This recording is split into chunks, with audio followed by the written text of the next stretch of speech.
According to new Sentencing Council guidelines set to take effect on April the 1st, 2025 this year, criminals could be more likely to avoid jail if they come from an ethnic, religious, cultural, or gender identity minority. This has been labelled social engineering. Hi, I'm Emily Carver and this is GBN Originals. Yes, so magistrates and judges have been told to normally consider ordering a pre-sentence report if the offender comes from an ethnic minority, cultural minority and/or faith minority community, or even if they're transgender. Now, this has been met with backlash from both the government and Conservatives. You have Shabana Mahmood, the Justice Secretary. She's just said she'll be writing to the Sentencing Council to register her displeasure and recommend reversing this change. Now, she strongly disagrees with the new guidelines and when speaking in the Commons said, as somebody from an ethnic minority background, I do not stand for any differential treatment before the law for anyone. Lord Justice William Davis, chairman of the Sentencing Council, he defended the updated guidance, stating that it aims to ensure courts have the most comprehensive information available to hand out appropriate sentences. The new guidelines also include a section on the effectiveness of sentencing, advising that rehabilitative sentences may be more effective in reducing reoffending than short custodial sentences. Well, today we spoke to Shadow Justice Secretary Robert Jenrick, who has said the new guidelines show blatant bias against Christians and straight white men. We also spoke to political editor Christopher Hope. Let's hear what they said. Let's catch up with our political editor Christopher Hope. Christopher, it seems bizarre. The government and the opposition are in agreement that these are terrible guidelines, but it's not up to either of them because the Sentencing Council is independent. And the rules come in on the 1st of April. Hi Tom, hi Emily. I can't see how it will resolve itself unless there's a massive volte-face by the Sentencing Council. The work started under the Tory government, finished under the Labour government. It looks like the government that we're going to see judges ordered to carry out these sentencing pre-sentence reports when they sentence people like young adults, abuse survivors, pregnant women, and those from an ethnic or faith minority. The concern is that when these judges look at these reports into sentencing, they tend to do a lesser sentence. Using the internet without a VPN, a virtual private network, is a bit like taking to the road without car insurance. All it takes is one unlucky moment to cost you a lot of cash. This video's sponsor is Private Internet Access. They are the VPN to help keep you safe. Click the link in the description below to find out why over 30 million people have downloaded PIA to protect themselves online. A virtual private network is an app that hides your IP address and helps keep your data private. When you're browsing the internet at home, you give up a large amount of data to businesses, to shops, and indeed to social media giants too. Hackers have the ability to steal your personal data with ease, including sensitive information such as passwords, keystrokes, and even your personal photos. Private Internet Access helps protect your personal data by encrypting your internet connection to keep your data out of the hands of cyber criminals. And it's not just hackers either to be concerned about. Information can be censored too. When Canada passed their C18 bill, social media giants decided to ban news content on their platforms. But PIA can protect your ability to consume the news and content you love. Private Internet Access is available for Windows users, Mac OS, Android, Linux, iOS, and you can use one PIA subscription to protect an unlimited amount of devices.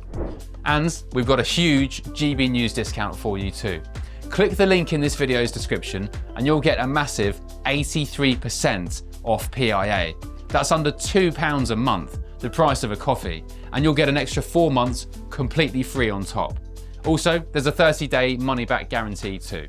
Visit piavpn.com/GB News to start protecting yourself digitally today.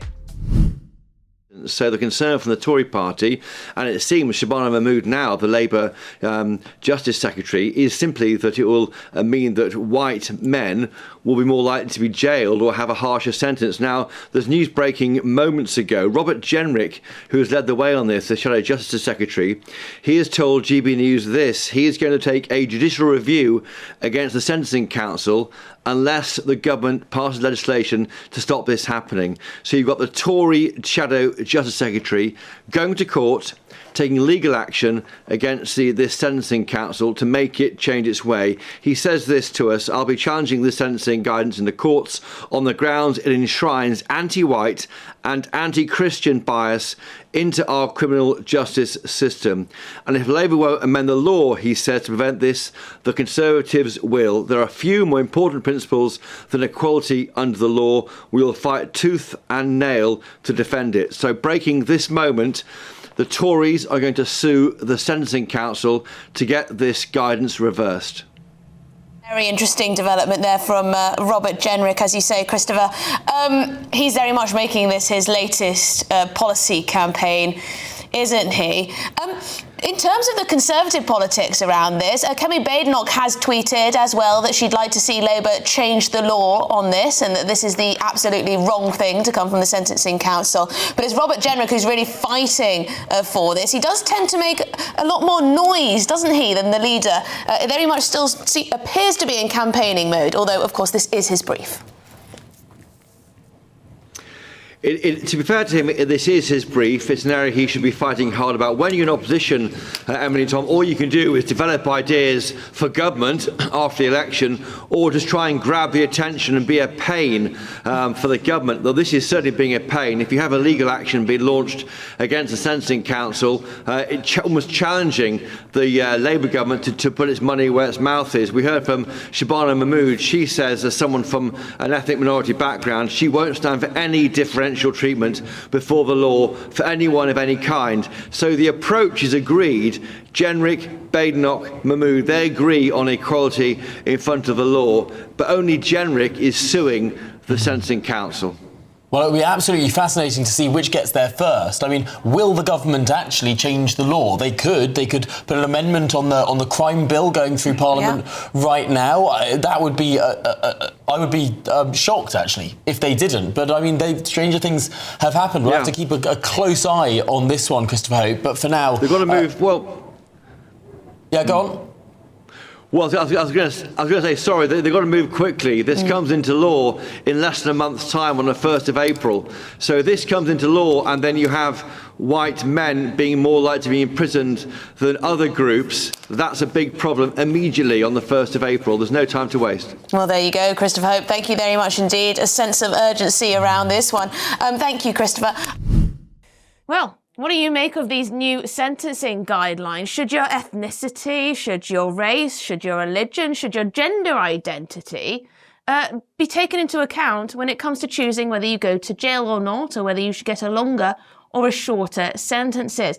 Or is this some kind of anti-white racism, anti-Christian racism, that only if you belong to a minority that this kind of stuff is taken into account? Do they risk creating unfair disparities in the justice system? And do you trust the Labour Justice Secretary to get this right and stand up for fairness in the justice system? Let me know in the comments below. Thank you very much indeed for watching. This has been Emily Carver. Don't forget to subscribe to the GB News YouTube channel for more updates on this and other important issues.